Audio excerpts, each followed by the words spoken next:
এমন দুইটা কলেমা আল্লাহর কাছে এত প্রিয়, হাবিবাতান ইলার রহমান সাকিলাতান ফিল মিজান, মিজানের পাল্লায় ওজন হবে। এই দোস্ত, আমরা তো বড় কিছু আমল দিয়া পার পাওয়ার তেমন কিছু নাই, এই ছোট ছোট আমলগুলি এগুলো তো পারবো, এগুলো পারি না। দাদারা কবরে চলে গেছে, মা বাবা চলে গেছে, অনেকে কিছু করতে পারে না। আরে পারার তো কোরআন শরীফও পড়তে পারে না, সেই কলেমায় তো ইয়েবা পড়ো, 70,000 বার পড়তে থাকো, পরে পরে এটার সওয়াবটা মা বাবার কবরে পৌঁছে যাও, দেখবা কবরের আযাব মাফ হয়ে যাবে। এত ওজন লা ইলাহা ইল্লাল্লাহ মুহাম্মাদুর রাসূলুল্লাহ, এত ওজন বাবা। কিয়ামতের ময়দানে বুখারী শরীফের শেষ পারায় এই হাদিসটা দেখছি, একজন মানুষকে নেকের পাল্লা বদের পাল্লা ওজন হবে, তার বদের পাল্লা এত ভারী, নেকের পাল্লা কিছু নেই। পাল্লা কত বড়, কিয়ামতের ময়দানে ওজন হবে তো, বিশ্বাস আছে না সবাই? মিজানের পাল্লা, মিজান মানে পাল্লা, ওজন হবে, এত সন্দেহ নাই তো কারো? সন্দেহ করলে ঈমান থাকবে না, কারণ কোরআন শরীফে আয়াত ওয়ানাজাউল মাওয়াজিনাল কিসতা লিয়াউমিল কিয়ামা, আমি কিয়ামতের ময়দানে ইনসাফের সাথে নেকের বদের ওজন করব, কোরআন শরীফ বলছে।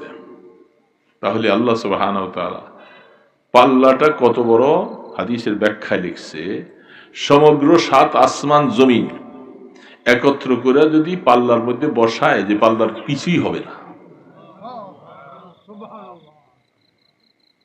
বুঝে নেই এখন অনেকে, পাল্লার যে দুই পাশে এইভাবে রাখবে, এই 7 আসমান জমিনকে পাল্লার মধ্যে একটার মধ্যে দেন, পাল্লার এখনো মনে হয় এই 1000 ভাগের 1 ভাগও ভরবো না। গুনার কথা মনে করে করে নিরিবিলি বসে বাবা কান্দ, চোখের পানি ছেড়ে কান্দ, যে আল্লাহ কি করব, হায়াত তো শেষ করে দিলাম, কবরে যাওয়ার সময় চলে আসতেছে, আমি কি নিয়ে কবরে যাব।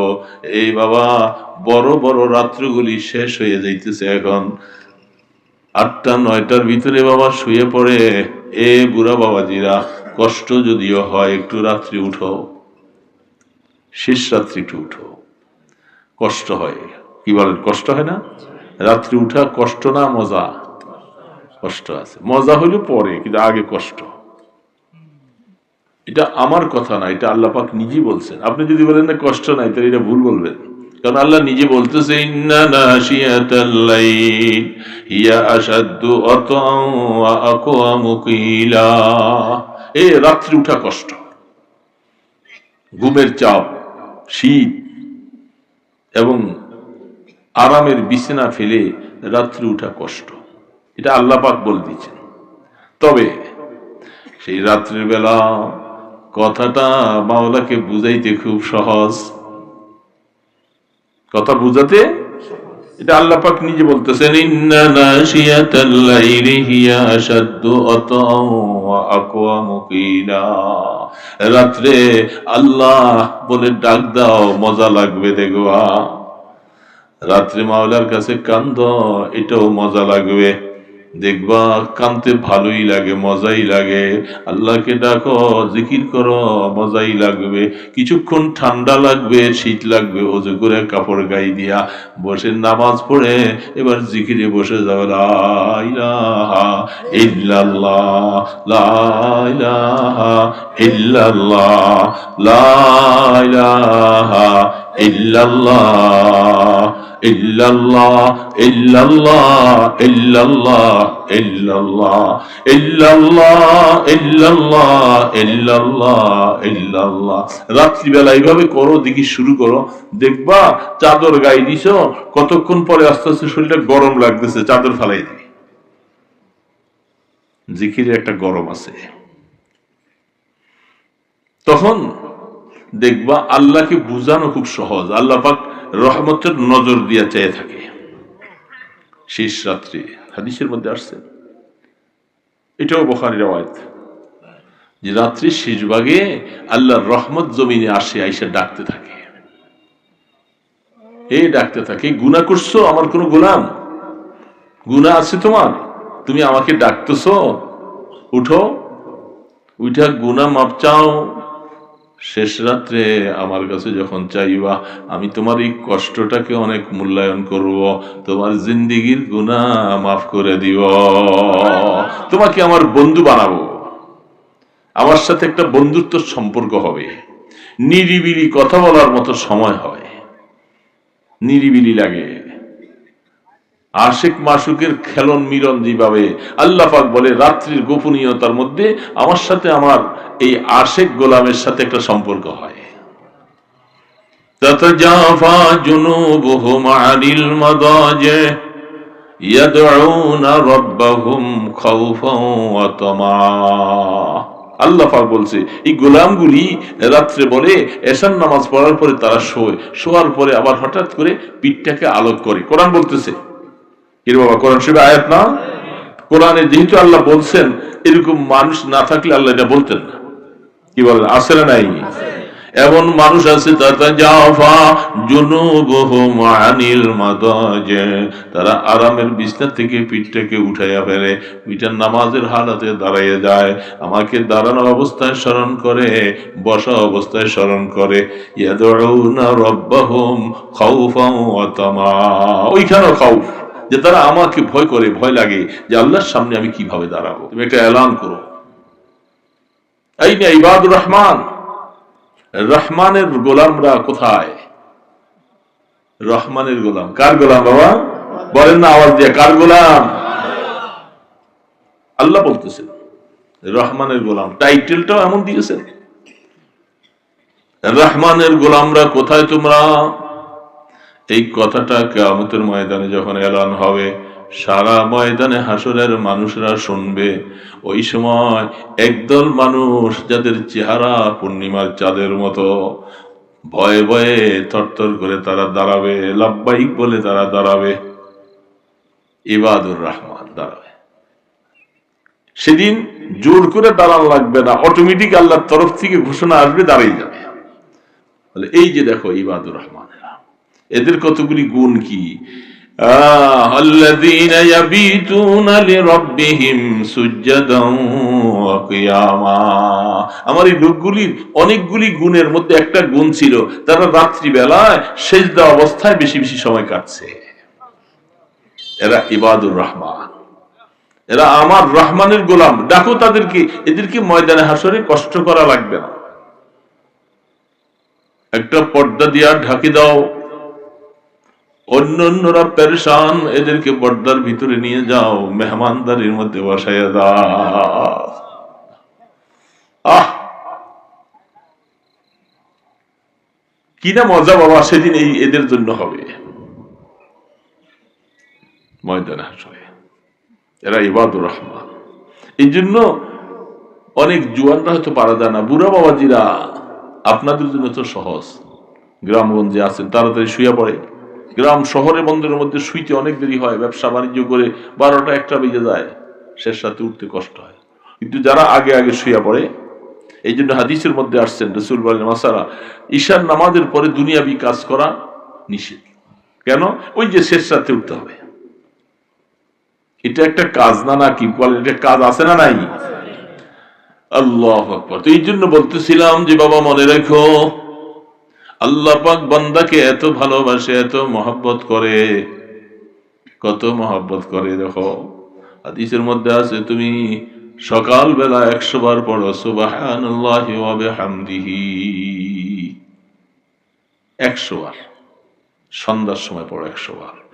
এ গোলাম শোনো, তোমার যদি গুনাহগুলি সমুদ্রের ফেনা পরিমাণও হয়, আমি আল্লাহ আমার নামের তসবির বদলে তো তোমার গুনাহ মাফ করে দিব।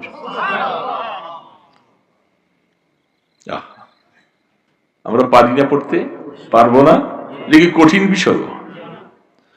গুনাহ তো মাফ করাইতে হবে দোস্ত, গুনাহ মাফ করা ছাড়া তো কোনো গতি নেই।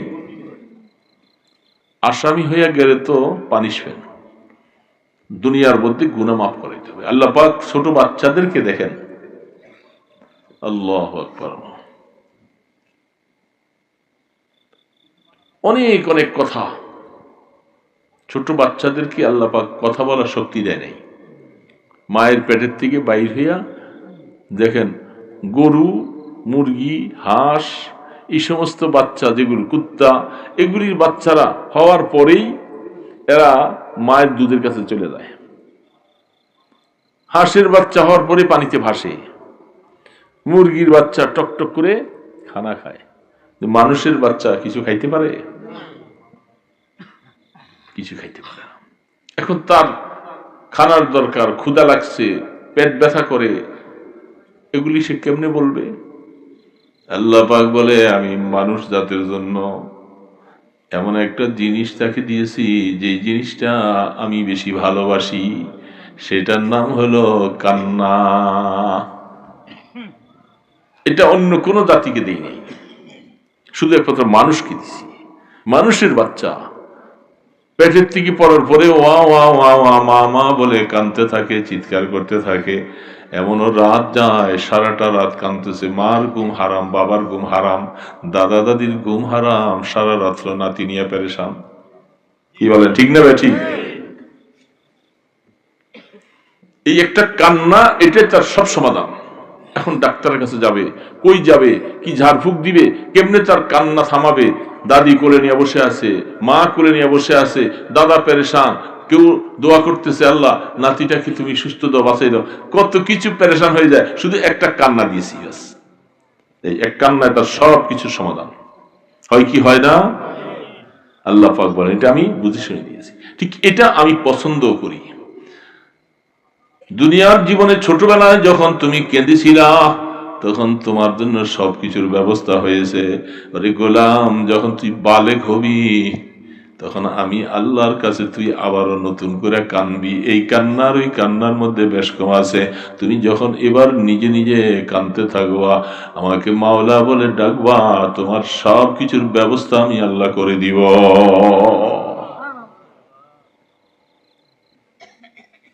এই জন্য আল্লাহ পাক হাদিসের মধ্যে, কোরআনে অনেক আছেন, লা ইয়ালিজুন নারা মান বাকা মিন খাশিয়াতিল্লাহ। যারা আল্লাহর ভয়ে কাঁদবে, আল্লাহ রসুল বলতেছেন, আল্লাহ তাদেরকে আগুনে ফেলতে পারবে না। আল্লাহ পাকের রহমানিয়তের মধ্যে জোশ মারবে। আমার কাছে কান্দে আমার গোলাম, তাকে আমি আগুনে কেমনে ফেলি? এই জন্য চোখের পানি এটা বহুত বড় মোবারক। রাসূল দোয়া করেন, আল্লাহুম্মা জাআলনি, আল্লাহুম্মা রযুকনি আইনাইন হাত্তালাতাইন। আল্লাহ, আমার দুইটা চক্ষুকে তুমি খেজুর গাছের মধ্যে যেমন পানি কাটলে রস পড়ে বাইয়া বাইয়া, আমি মুহাম্মদের চোখ দুইটা এরকম ঝর্ণার মতো বানাই দাও, এজন্য তোমার ভয়ে যেন সবসময় কান্দে। বাহ, রাসূল বলতেছেন। রাসূল কি কান্না কম কানছে বাবা? সারা রাত সেজদার মধ্যে পড়ে পড়ে কান্দে। আরে এমন কি রওজা 18 কান্দে, কিয়ামতের ময়দানে উঠা আরশের ডান পাশে সেজদা দিয়াও কানবে। রাসূল আরশের ডান পাশে থাকবে সেজদা দিয়া। বুখারীতে রওয়ায়াত আছে, লম্বা হাদিস, 1.5 পৃষ্ঠা, 1.5 পৃষ্ঠা হাদিস। রহমতে দো আলম আল্লাহ পাকের আরশের ডান পাশে। আরশটা কত বড়? হ্যাঁ বাবা, ওয়াসিআ কুরসিয়ুহুস সামাওয়াতি ওয়াল আরদ ওয়ালা ইয়াউদুহু হিফযুহুমা ওয়া হুয়াল আলিয়্যুল আযীম। আল্লাহ পাক বলতেছে, আরশের কথা আনে নাই, কুরসিটার কথা বলছে। এই স্টেজটার থেকে এই চেয়ার, এটা একটা কুরসি, স্টেজটা বড় না অনেক? আল্লাহ পাকের কুরসিটা আরশের উপরে। এখন কুরসির বয়ান দিতেছে, সমগ্র আসমান জমিন সব কিছু আমার কুরসিয়ে ঢাইকা রাখছে। ওয়াসিআ কুরসিয়ুহুস সামাওয়াতি ওয়াল আরদ। সামাওয়াত বহু বছর বলছে, 7 আসমান। 7 আসমান কি মিলান একটার সাথে একটা, মিলাইলে কত বড়? বলে আমার কুরসিটার কাছে এই আসমান জমিনগুলি এই সামান্য একটু ব্যাপার, সামান্য একটা, আর আমার কুরসি এত বড়। তাহলে আরশ কত বড়? ওয়ালা ইয়াউদুহু হিফযুহুমা। আল্লাহ পাক বলেন, এই যে এত বড় আরশ কুরসি, এগুলাকে সংরক্ষিত করে রাখার জন্য আল্লাহ পাকের কোনো কষ্ট নেই, কোনো পেরেশানি নেই। আল্লাহ পাকের এই আরশ বহন করেছেন ফেরেশতা মাত্র 4 জন। সুবহানাল্লাহ। কয়জন? আকলে ধরবে না কিন্তু এত বড় আরশ ফেরেশতা 4 জন 4 পায়ার মধ্যে ফেরেশতারা ধরে রাখছে। আল্লাহ এটা কেমনে রাখতেছে? হাদিস শরীফের মধ্যে দেখি ফেরেশতারা বলে, আল্লাহ আপনার আরশটা এত ভারী আমরা বহন করতে পারি না, কষ্ট হয়। আল্লাহ পাক বলে কষ্ট হয়? বলে হ্যাঁ। বলে তোমরা পড়ো সুবহানাল্লাহ, তোমরা সুবহানাল্লাহ তাসবিহ পড়তে থাকো। ফেরেশতারা আল্লাহ পাকের তাসবিহ পড়তেছে, সুবহানাল্লাহি ওয়া বিহামদিহি, সুবহানাল্লাহি ওয়া বিহামদিহি। আরশ বহন করা তাদের জন্য সহজ হয়ে গেছে, আরশটা হালকা হয়ে গেছে। তাহলে বোঝা যাচ্ছে যে সুবহানাল্লাহর পাওয়ার কত। পাওয়ার আছে না নাই বাবা? এটা বেশি বেশি করে পড়লে কোনো গুনাহ আছে? অসুবিধা কেন? এনে 100 বার আল্লাহ রাসূল বলছেন আমি দা পারি পড়তে থাকি, যত পড়বো তত লাভ, তত বেশি লাভ। বুখারী শরীফের শেষ হাদিসের মধ্যে আছে সুবহানাল্লাহি ওয়া বিহামদিহি সুবহানাল্লাহিল আযীম। এমন দুইটা কলেমা আল্লাহর কাছে এত প্রিয়, এত প্রিয়। হাবিবাতান ইলা রহমান সাকিলাতান ফিল মিজান, মিজানের পাল্লায় ওজন হবে। এই দোস্ত, আমরা তো বড় কিছু আমল দিয়া পার পাওয়ার তেমন কিছু নাই, কিন্তু এই ছোট ছোট আমলগুলি এগুলো তো পারবো, এগুলো পারি না। মুর্দারেরা কবরে চলে গেছে, মা বাবা চলে গেছে, অনেকে কিছু করতে পারে না। আরে পারো তো কোরআন শরীফও পড়তে পারে না, সেই কালেমায় তৈয়বা পড়ো, 70,000 বার পড়তে থাকো। পরে পরে এটার সওয়াবটা মা বাবার কবরে পৌঁছে দাও, দেখবা কবরের আযাব মাফ হয়ে যাবে।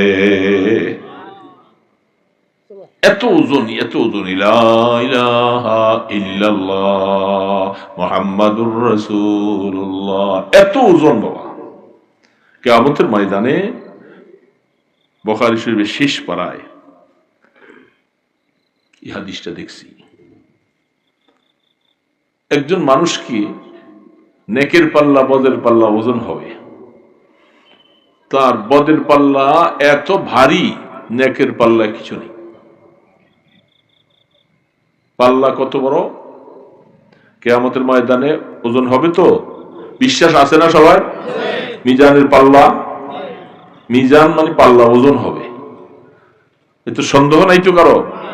সন্দেহ করলে ঈমান থাকবে না, কারণ কোরআন শরীফে আয়াত ওয়ানাযাউল মাওয়াজিনাল কিসতা লিয়াউমিল কিয়ামা, আমি কিয়ামতের ময়দানে ইনসাফের সাথে নেকের বদের ওজন করব, কোরআন শরীফ বলছে। তাহলে আল্লাহ সুবহানাহু ওয়া তাআলা পাল্লাটা কত বড় হাদিসের ব্যাখ্যায় লিখছে, সমগ্র 7 আসমান জমিন একত্র করে যদি পাল্লার মধ্যে বসায়, যে পাল্লার কিছুই হবে না। বুঝে নেই এখন অনেকে। পাল্লার যে দুই পাশে এইভাবে রাখবে, এই 7 আসমান জমিনকে পাল্লার মধ্যে একটার মধ্যে দেন, পাল্লার এখনো মনে হয় এই 1000 ভাগের 1 ভাগও ভরবো না। কত বড় পাল্লা! আহা, আল্লাহ পাক কোরআনে বারবার বলতেছেন, এই পাল্লা এর মধ্যে ওজন হবে, সমস্ত আমল দেখা যায়। এই জন্য সুবহানাল্লাহ পড়ছি, এটা দেখা যায় না, সওয়াবও দেখা যায় না, ময়দানে হাসরে দেখা যাবে। এটাকে আরাজ বানানো হবে, এটা অস্তিত্বের মধ্যে চলে আসবে দোস্ত। সেদিন এই যে বসে আছেন কষ্ট করে, এটা লাভ আছে না নাই বলেন তো? আরে বাবা, আমাদের তো এগুলোই উসিলা, আর কি? এই যে শীতের মধ্যে আরামের বিছানাটাকে হারাম করে বসে আছেন, এটা বিফলে যাবে না, অনেক ফায়দা, অনেক লাভ। মালিক বাদরাত কদামাহু আদখালাহুল্লাহুল জান্নাহ, কিতাবুল জিহাদের মধ্যে ইমাম বুখারী আলী রাহমা বলতেছেন, যারা এই দ্বীনের কাজের জন্য নিজের পায়ের মধ্যে একটু ধুলাবালি লাগায়, জাহান্নামের আগুন আর এই ধুলাবালি একসাথে মিশবে না কোনোদিন, মাফ করে দিবে আল্লাহ, মাফ করে দিয়ে। তো ওই লোকটা ওজন করার পরে দেখা যায় বদের পাল্লা ভারী, নেক নেই, কিচ্ছু নেই। আল্লাহ পাক বলবে যে গোলাম, আমি তো দেখলাম যে তোর নাই কিছু, তো তোর একটা ছোট্ট আমল আমার কাছে আছে, এটা আমি আল্লাহ জানি, কেউ জানে না। এই কথাটা আল্লাহ পাক বলে তার পাল্লা মিজানের মধ্যে, পাল্লার মধ্যে বদের পাল্লাটা তো ভারী ডেবে আছে, 99টা দপ্তর দেওয়া হবে, বিশাল চোখের দৃষ্টি শেষ সীমা পর্যন্ত সেখানে দেওয়া হবে, এটা দেবে যাবে, নেকের পাল্লা কিছু নাই। আল্লাহ পাক একটা ছোট্ট কাগজের টুকরাটা এই পাল্লার মধ্যে দিবেন ডান পাশে, দেওয়ার সাথে সাথে ডান পাশের পাল্লাটা ভারী হয়ে নিচে দিয়ে নেমে যাবে। ওই লোকটা তাজ্জুব হয়ে চেয়ে থাকবে, আল্লাহ এটা কি? ফেরেশতাকে অর্ডার করবে, দেখো, তাহলে দেখবে এটার মধ্যে লেখা লা ইলাহা ইল্লাল্লাহ মুহাম্মাদুর রাসূলুল্লাহ। আল্লাহ পাক বলবেন যে গোলাম, এটাকে হাদিসে বাতাকা বলা হয়, একটা কাগজের টুকরা, চিরিকুট, বলে যে এটার ওজন সমস্ত গুনার পাল্লাগুলি হালকা হয়ে যাবে, আমার এই লা ইলাহা কলেমাটা ভারী হয়ে নিচের দিকে নেমে যাবে। এই কলেমাটা আল্লাহ আমাদেরকে দিচ্ছেন, ইমানের কলেমা দোস্ত, ইমানের কলেমা। যত বেশি পড়া যাবে তত বেশি আমল ভারী হবে, আমল নামা ভারী হবে। ওই বেচারায় একটা আমল আর কোনো আমল নাই, শুধু একমাত্র লা ইলাহা ইল্লাল্লাহ কলেমাটা একবার পড়ছে, এই উসিলে আল্লাহ কয়ে যে তোরে মাফ করে দিলাম। দেখছেন আল্লাহ পাক আরহামুর রাহিমিন, আল্লাহ পাক আরহামুর রাহিম। আল্লাহ এত দয়ালু, এত দয়ালু, তিনি আল্লাহর বান্দাকে তিনি মাফ করতে কারো কাছে জিজ্ঞাসা করা লাগবে না। আবশিরু, আল্লাহ পাক কোরআনে বলছেন আমার বান্দাদেরকে শাস্তির কথা শোনাবার পাশাপাশি সুসংবাদ শোনাইও। মরুভূমির দিকে চলছে, রাসূল করিম সাল্লাল্লাহু আলাইহি সাল্লাম হাদিসে বলছেন, এটাও বুখারীর রওয়ায়াত, সফর করতে ওটের পিঠে, ওটের পিঠের মধ্যে, ওটের মধ্যে আল্লাহ পাক এমন একটা জিনিস দিছে, সেটা কিছু পানি, তার 6 মাসের পানি ওটে তার পেটের ভিতরে ধারণ করে রাখতে পারে। ভিন্ন একটা পাত্র তার আছে, যদি পানি কোথাও না পায়, পাওয়া যাবে না, সে এখান থেকে পানি ভিতরে নিয়ে নিয়ে সে খাইয়া বাইচে থাকতে পারে। ওয়াইলাল জিবালি কাইফা খুলিকাত, আল্লাহু আকবার। এই ওট মরুভূমির জাহাজ, শরীফ ভদ্র জানোয়ার, খুব ভদ্র, সে কম খাবারে তৃপ্তি লাভ করে, গরুর মতো অন্য জিনিসের মতো নয়, ওটে খাবার খুব কম। আরব দেশে দেখছেন সবাই, ওটটা নিয়ে সে সফরে চলছে, ওটার মধ্যে হাউদাজ আছে, গদির মতো আছে, সবকিছু নিয়ে সফর চলছে। অনেক দূর রাস্তা সফর করে একটা গাছ ছিল মরুভূমির মধ্যে, গাছের নিচে একটা বিছনা করে একটু আরাম করতেছে, ওটটাকে পাশে দাঁড় করে রাখছে। ক্লান্ত অবস্থায় চোখে ঘুম এসে গেছে, চোখ খুলে নজর করে দেখে যে ওটটা নাই। সরাসরি সই হাদিস, ওট নাই, সে পেরেশান, হায় আমি এখন দেশে যাব কি করে, খাবো কি, কিছুই নেই, আমার তো মরণ ছাড়া কোনো উপায় নেই। আর মরুভূমি দিয়ে উত্তপ্ত গরম বালির মধ্যে পা দিয়ে চলার মতো কোনো ক্ষমতা নেই, মাল কি মাল। অনেক আশপাশে খোঁজাখুঁজি করলেন, নজর করে দেখলেন ওট নাই। রাসূল পাক সাল্লাল্লাহু আলাইহি সাল্লাম ইরশাদ করেন, উম্মত নৈরাশ হয়ে গেছে, আমার আর বাঁচার কোনো পথ নাই। গাছের নিচে আইসা মৃত্যুর মোরাকাবা করে বলছেন, জীবনের শেষ কলেমা পড়ে আসে, শুয়ে পড়েছে, এই অবস্থায় মৃত্যু হয়ে যাবে, আমার দেশবাসীও খবর পাবে না, বাড়িওয়ালারা কেউ খবর পাবে না, আমি শেষ। চোখটার মধ্যে হঠাৎ করে তন্দ্রার ভাব আসলো, চোখ খুলেছে, চোখ খুলে দেখে যে তার ওটটা তার শিউরের পাশে দাঁড়িয়ে আছে।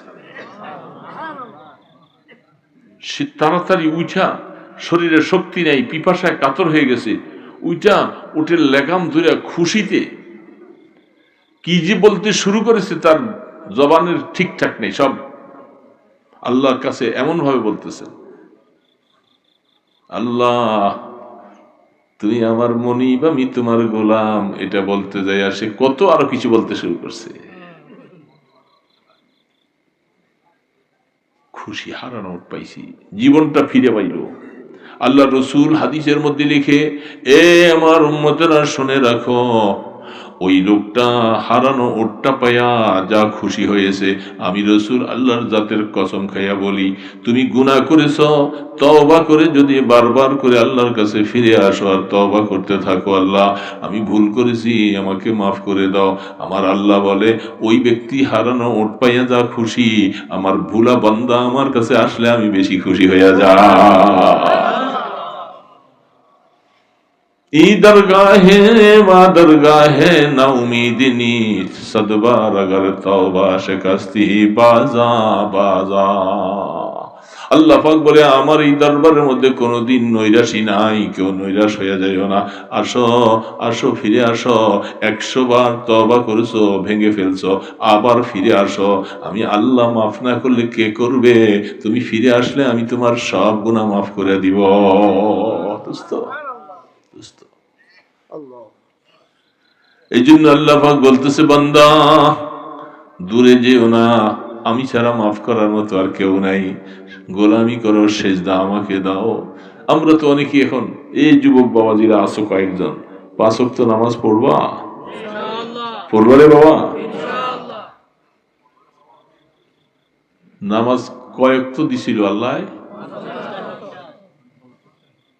আপনারা তো শুনে শুনে বলতেছেন, আমরা হাদিসের মধ্যে দেখে বলতেছি। আমি গতকালও বুখারী শরীফ পড়েছি, দেখতেছি, এগুলি দেখতে হয় আমাদের ছাত্রদেরকে পড়াইতে।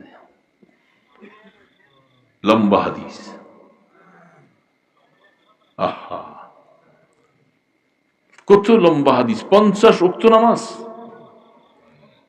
আর সর্বশেষ কি হিকমতটা লাগাই দিছেন আল্লাহ, মাঝখানে কেন মুসা ইসলামকে দাঁড় করাই দিলেন, আবার সেখান থেকে আসে জিবরিল ইসলাম সাথে আছে, জিবরিল ইসলাম আসে, আর তিনি 50 ওয়াক্ত নামাজ শুনে রাসূল খুশি। কিন্তু মুসা ইসলাম বারবার বলতেছিলেন, যেটা আপনারা শুনেন, তিনি আল্লাহর কাছে পাঠাইছেন 9 বার, প্রতিবারে কমাইছে 5 নং 45। তাহলে আল্লাহর কাছে আল্লাহর বন্ধুকে প্রথমবার বিদায় হয়ে যাওয়ার পর আবার কয়বার নিছে? বাহ, দেখছেন কি হিকমত! আমাদের জন্য কপাল খুলে গেছে, আল্লাহ পাক তার বন্ধুকেও বারবার নিছে 9 বার। শেষবারের সময় মুসা ইসলাম বলছিলেন যে আমার উম্মতের নামাজ ছিল মাত্র 2 ওয়াক্ত, আমি ওইটা দেখছি আমার উম্মত 2 ওয়াক্ত পড়ে না। তা আপনার উম্মত এত দুর্বল, কমজোর, হায়াত কম, ওরা 5 ওয়াক্ত নামাজ কেমনে পড়বে?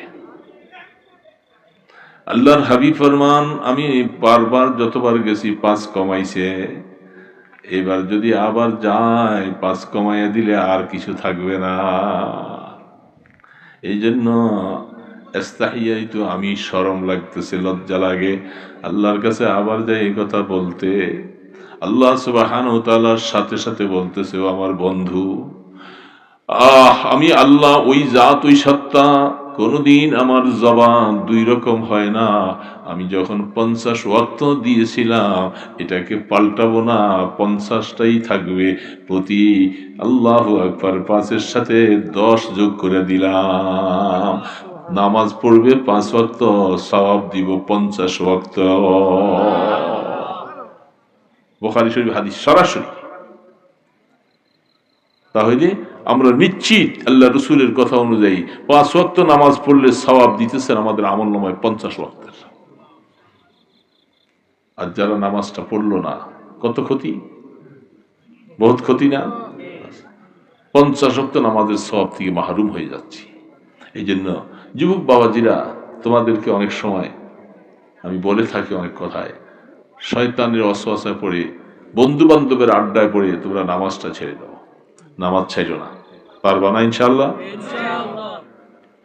যখন আল্লাহ পাক জান্নাতওয়ালাদেরকে যখন জান্নাতে পাঠাবেন, জান্নাতে যাওয়ার পরে আল্লাহ সুবহানাহু ওয়া তাআলা জিজ্ঞাসা করবেন, আমি যে তোমাদের সাথে ওয়াদা করেছিলাম তোমরা আমার গোলামি করলে আমি তোমাদেরকে সুখের স্থান জান্নাত দিব, আমি কি আমার ওয়াদা ঠিক করেছি, রাখিছি? সমস্ত জান্নাতের বাসিন্দারা বলবেন যে আল্লাহ, আপনি আপনার ওয়াদার থেকে অনেক বেশি আমাদেরকে দিয়েছেন।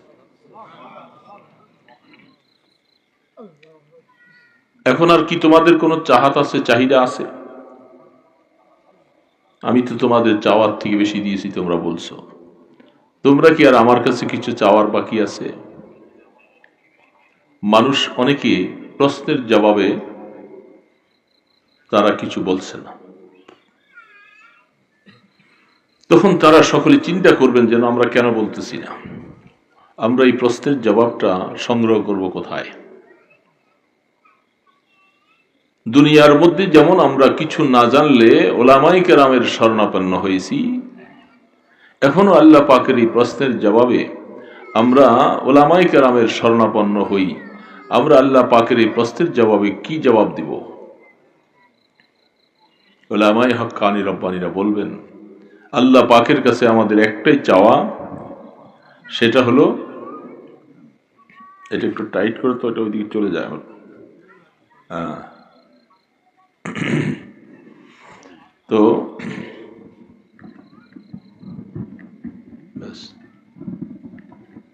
আবার লাগিয়ে দিলাম।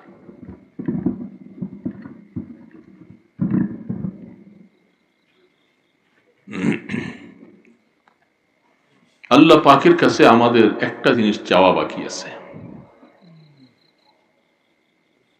এটা ছাড়া আর আল্লাহ পাকের কাছে কিছু চাওয়া বাকি নেই। সেটা কি?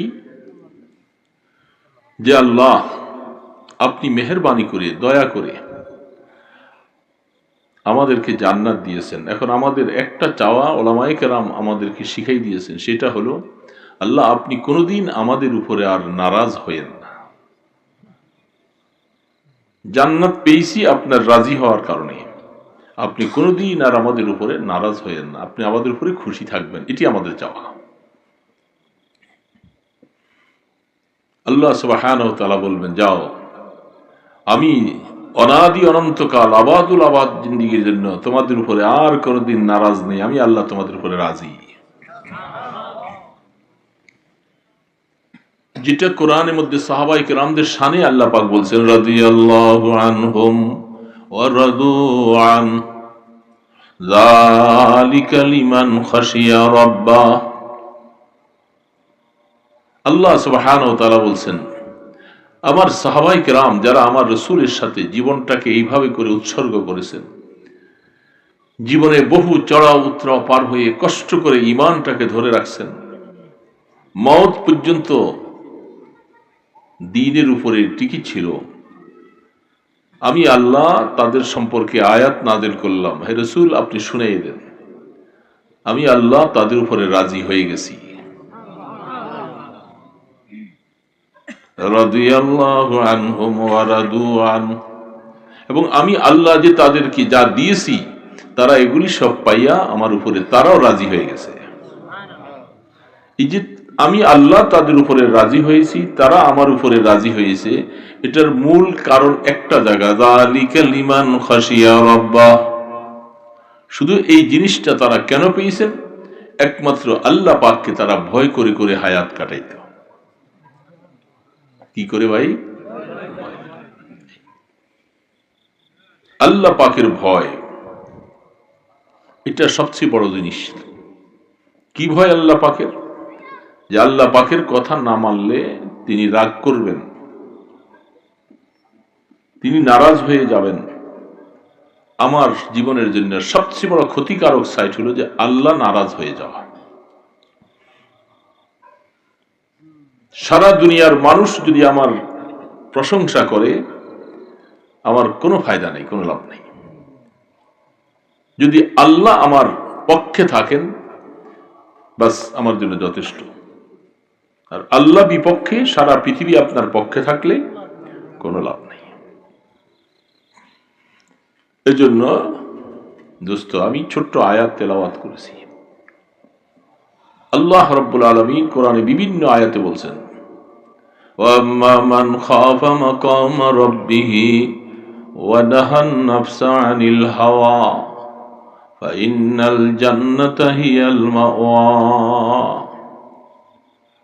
ওয়ালিমান খাফা মাকাম রাব্বিহি জান্নাতান ফাবিআইয়ি আলাই রাব্বিকুমা তুকাযযিবান। আল্লাহ পাক বলতেছেন, হে আমার মোমেন বান্দাবান্দি, শুনে নাও, আমি কোরআন নাজিল করে তোমাদের কাছে খবর পৌঁছে দিয়েছি। এই জিনিসটা অর্জন করো, তোমাকে আর কোনো চিন্তা করা লাগবে না। মওতের পরে জিন্দেগি তোমার কি হবে কোনো টেনশন করা লাগবে না। কি অর্জন করো? ওয়াম্মা মান খাফা মাকাম রাব্বিহ, কিয়ামতের ময়দানে আল্লাহ পাকের সামনে হিসাব দিতে উঠা লাগবে। এই কথাটা মনের ভিতরে ভয় রেখে হায়াত কাটাও। আল্লাহ পাকের সামনে উঠা লাগবে, উঠা লাগবে না? উঠলে সেখানে কত হালাত, মাঝখানে অনেক কিছু। কিয়ামতের ময়দানে উঠার পরে অনেক কিছু আছে না? এই কথাটা যারা মনে রেখে হায়াতটা কাটায়, কিয়ামতের ময়দানে শুধু উঠবো এটাই না, সেখানে হিসাব নিকাশ আছে। ময়দানে হাসরের দীর্ঘ সময়, দুনিয়ার 1000 বৎসর আখিরাতের একদিনের সমান। তাহলে কত লম্বা হায়াত সেখানে চলবে, শেষ হবে না। পুলসেরাত আছে, মিজান কায়েম হবে, হিসাব নিকাশ হবে, আমলনামা দেওয়া হবে, এত কিছু ব্যাপার আছে কিয়ামতের ময়দানে। সমস্ত ব্যাপারগুলির কথা আল্লাহ পাক স্মরণ করে বলছেন, তুমি একটা জিনিস অর্জন করো, খাউফে খোদা, খাশিয়াতুল্লাহ, আল্লাহ পাকের খাশিয়াত তুমি অর্জন করো। আমি যে আল্লাহর সামনে কি নিয়ে যাব, আমি আল্লাহকে কি দেখাবো? কিছু না কিছু লাগবে তো দোস্ত, লাগবে না? আল্লাহু আকবার। আল্লাহ সুবহানাহু ওয়া তাআলা মন যখন একজন মানুষের গুনার কাজ করার পরেও হঠাৎ করে মনটা একেবারে ছোট হয়ে যায়, হায় আমি কি কাম করলাম, হয় না? কি কাম করলাম, কি করলাম, এরকম মনটা যখন ছোট হইয়া মনটা ভেঙে যায়, আমাকে আল্লাহ পাক মাফ করবেন কিনা আমি জানি না। বুখারী শরীফে একটা হাদিস শোনাই আপনাদের। গত 3 দিন আগেও হাদিসটুকু দেখেছি। ইমাম বুখারী রাহমাতুল্লাহ আলাইহি তিনি হাদিস নকল করতেছেন, নবী করিম সাল্লাল্লাহু আলাইহি ওয়াসাল্লাম, সবাই বলছেন তো, তিনি বলতেছেন, বনি ইসরাইলের একটা লোক অন্যায় অপরাধ বাদ নাই যে কিছু করে নাই, সব করছে। তার ছেলেরা আছে উপযুক্ত, মুমূর্ষু অবস্থা, বিছানার মধ্যে শায়িত, ছেলেদেরকে ডাকছে, আমি বাবা হিসাবে তোমাদের যথাসম্ভব চেষ্টা করেছি, হক আদায় করেছি। বলে, হ্যাঁ বাবা, আপনি আমাদের বাপ হিসাবে অনেক কিছু করেছেন। আমি তোমাদেরকে একটা কথা বলবো মৃত্যুর আগে, তোমরা কি আমার কথাটা রাখবা? ছেলেরা বলতেছে, বাবা কেন রাখবো না, সারা জীবন আপনি আমাদের জন্য এত কষ্ট পরিশ্রম করেছেন, কেমন রাখবো না, বলেন। বাবা বলতেছে, শোনো, আমি যখন মরে যাব তোমরা আমাকে আগুন দিয়া পোড়াইবা, আগুন দিয়া পোড়াইয়া পুরা ছাই করবা, ছাইগুলাকে পিষবা, গ্লাসের মধ্যে সুরমা যেরকম পিষে এরকম পিষবা, করে এটাকে 2টা ভাগ করবা। বৎসরের মধ্যে যেদিন প্রবল তুফান আর বাতাস ছাড়ে, সেদিন এর অর্ধেক ছাইগুলি বাতাসে উড়ে দিবা। সমুদ্রের মোহনার মধ্যে জাহাজে করে যাইবা, যাইয়া বাকি অর্ধেক ছাই পানি দিয়া গোলাইয়া, হাদিসের মধ্যে আসছেন এইভাবে ছিটাইয়া দিবা, ঢাইলা দিবা না, ছিটাইয়া দিবা। তোমরা কি আমার এই ওসিয়তটা পালন করবা? ছেলেরা তো বলে জবাব দিয়া তো ঠিকছি, এটা কেমন কথা? বাবা মরে যাওয়ার পরে বাবাকে আগুন দিয়া পোড়ামো, এটা কেমন হলো? এ তো হিন্দুদের কাজ কারবার, আমরা মুসলমান। বাবা আপনি এটা কি বললেন? বলেন আমি বলছি আমার কথাটা তোমরা পালন করবা কিনা। ছেলেরা বাধ্য হয়ে বলছে বাবা আপনি বলছেন, আমরা স্বীকারও করেছি, করব। ঠিক ছেলেরা বাবা মারা যাওয়ার পরে তার ওসিয়ত অনুযায়ী তাকে পড়াইছেন, ছাই বানাইছেন, 2 ভাগ করেছে, সমুদ্রের মধ্যে 1 ভাগ আর বাতাসের মধ্যে আরেক ভাগ ছিল। রহমতের দো আলম আল্লাহর হাবিব ফরমান, কিয়ামতের ময়দানে আল্লাহ সুবহানাহু ওয়া তাআলা তাকে জীবিত করবে, আল্লাহর সামনে হাজির করবেন। পারবেন কি পারবেন না? আবু আতশ খাক বাদো বন্দান বা মানো তো মুর্দা বা হক জিন্দান, সব আল্লাহর পাকের গোলামি করে, আগুন পানি বাতাস সব। শুধু অর্ডার করবেন, তোমার মধ্যে এই ব্যক্তির যে অংশটা লুকায়িত আছে তুমি বাইর করে দাও। আল্লাহু আকবার। কোরআনে এই সমস্ত আয়াত অভাব নাই, অনেকগুলি আয়াত। এই লোকটা আল্লাহ পাক হুকুম করলেন তোমাদের মধ্যে যে যে অংশ আছে বাতাস পানি, তাকে সামনে পেশ করো। মুহূর্তের ভিতরে সে আগের মতো মানুষ। আল্লাহ পাক জিজ্ঞাসা করবেন তুমি কেন এই কাজটা করার জন্য বলছিলা? সেই লোকটা ভয়ে থরথর করে কাঁপবে। বুখারী শরীফের হাদিস। আমি মনে করেছিলাম যে আল্লাহ আমি যে অন্যায় করেছি, যে অপরাধ করেছি, আমাকে যদি আপনি ধরতে পারেন তাহলে আমাকে এমন শাস্তি দিবেন আর কাউকে এত শাস্তি দিবেন না। আমি এত বড় একজন অপরাধী, আপনার ভয়ে এই কাজটা করতে বলছি।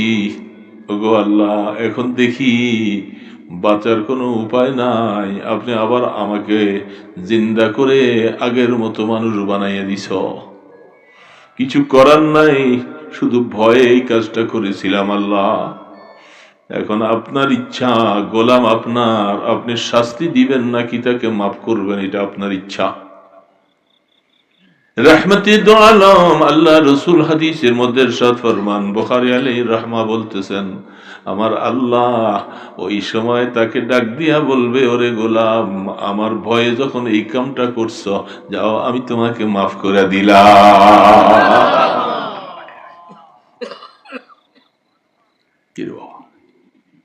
আমার আল্লাহ পাকের রহমত,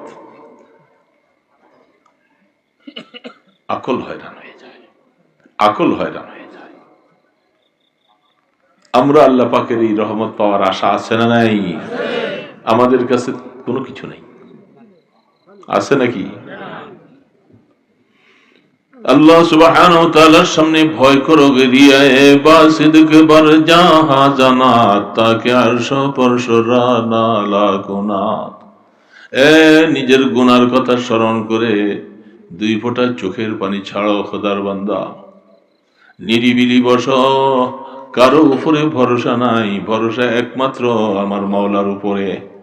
আল্লাহ তুমি বানাইছো, আমি গোলাম তোমার শান মতো কিছুই করতে পারি নাই।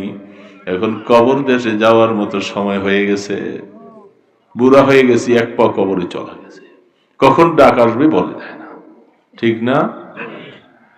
এই কথাগুলি নিরিবিলি বসে বসে মাওলার কাছে কান্দো, চোখের পানি ছাড়ো। আমার আল্লাহ পাক বলে, বান্দা এই চোখের পানিকে উসিলা করে আমি তোমাকে মাফ করে দিব। আনা ইনদাল মুনকাসিরাতি কুলুবুহুম, আমি অন্তর ভাঙাওয়ালাদের সাথে থাকি। হাদিসে কুদসি আল্লাহ পাক নিজে বলেন, অন্তর ভাঙাওয়ালার সাথে আমি থাকি। অন্তর ভাঙা কাকে বলে? বলে অন্তর ভাঙা হয়, গুনাহ হয়ে গেছে, নিরিবিলি বসে এখন ভয়ে কলিজাটা ফাইটা যায়, কি হবে, কবরে কি হালাত হবে, ময়দানে হাসরে কি হবে, এই কথা বলে বারবার করে চোখের পানি ছাড়ে আর ভয়ে ভয়ে কাঁপে। এটাকে বলা হয় অন্তর ভাঙা। আল্লাহ পাক হাদিসে বলছে, আনা ইনদাল মুনকাসিরাতি কুলুবুহুম, আমি যাদের দিলটা এরকম আমার কাছে আইসা ভাইয়া গেছে আমার ভয়ে, আমি আল্লাহ তাদের সাথী হইয়া যাই। বুঝতো, তাদের সাথী। এই জন্য আল্লাহ অন্তর ভাঙাকে পছন্দ করে। तो उसे बचा बचा के ना रख, उसमें आईना है वह आईना, जो शिकस्ता हो तो अजीज तर है निगाहे आईना साज में। আল্লাহর বন্ধুরা যারা তারা বলে, এই ইমানদারের বাবাজিরা শুনে নাও, মনে রাখো, দুনিয়ার মধ্যে তোমার ঘরে আয়না আছে, এই আয়নাটা দিয়া চেহারা দেখা যায়, অনেক কিছু দেখা যায়, এটা যদি ভেঙে যায় এটা আর কেউ ঘরে রাখে না, ভাঙা আয়না দেখতে চায় না, ভাঙা আয়না সরিয়ে দেয়, বলে এটা তো একটা আয়না, এই আয়নাটা ভেঙে গেলে এটার কারো কাছে কদর নাই, দাম নাই। আর একটা আয়না আল্লাহ পাক তোমার এখানে বসাই দিয়েছে, যেটাকে কলব বলা হয়। কলবুল মুমিনিনা আরশুল্লাহ, মুমিনদের কলব, এটা আয়না, এটার মধ্যে সবকিছু ধরা পড়ে যায়। হ্যাঁ, কলবের মধ্যে কলব যেদিকে পাল্টে সেদিকে হয়, এটার মধ্যে সবকিছু ধরা পড়ে যায়। এই আয়নাটা তুমি এটাকে যত বেশি ভাঙবা, দুনিয়ার আয়না ভাঙলে ফেলে দেয়, আর এই আয়নাটা যদি তুমি ভাঙতে পারো, এই আয়না বানানোওয়ালা এটাকে অনেক বেশি দামে খরিদ করে নেয়।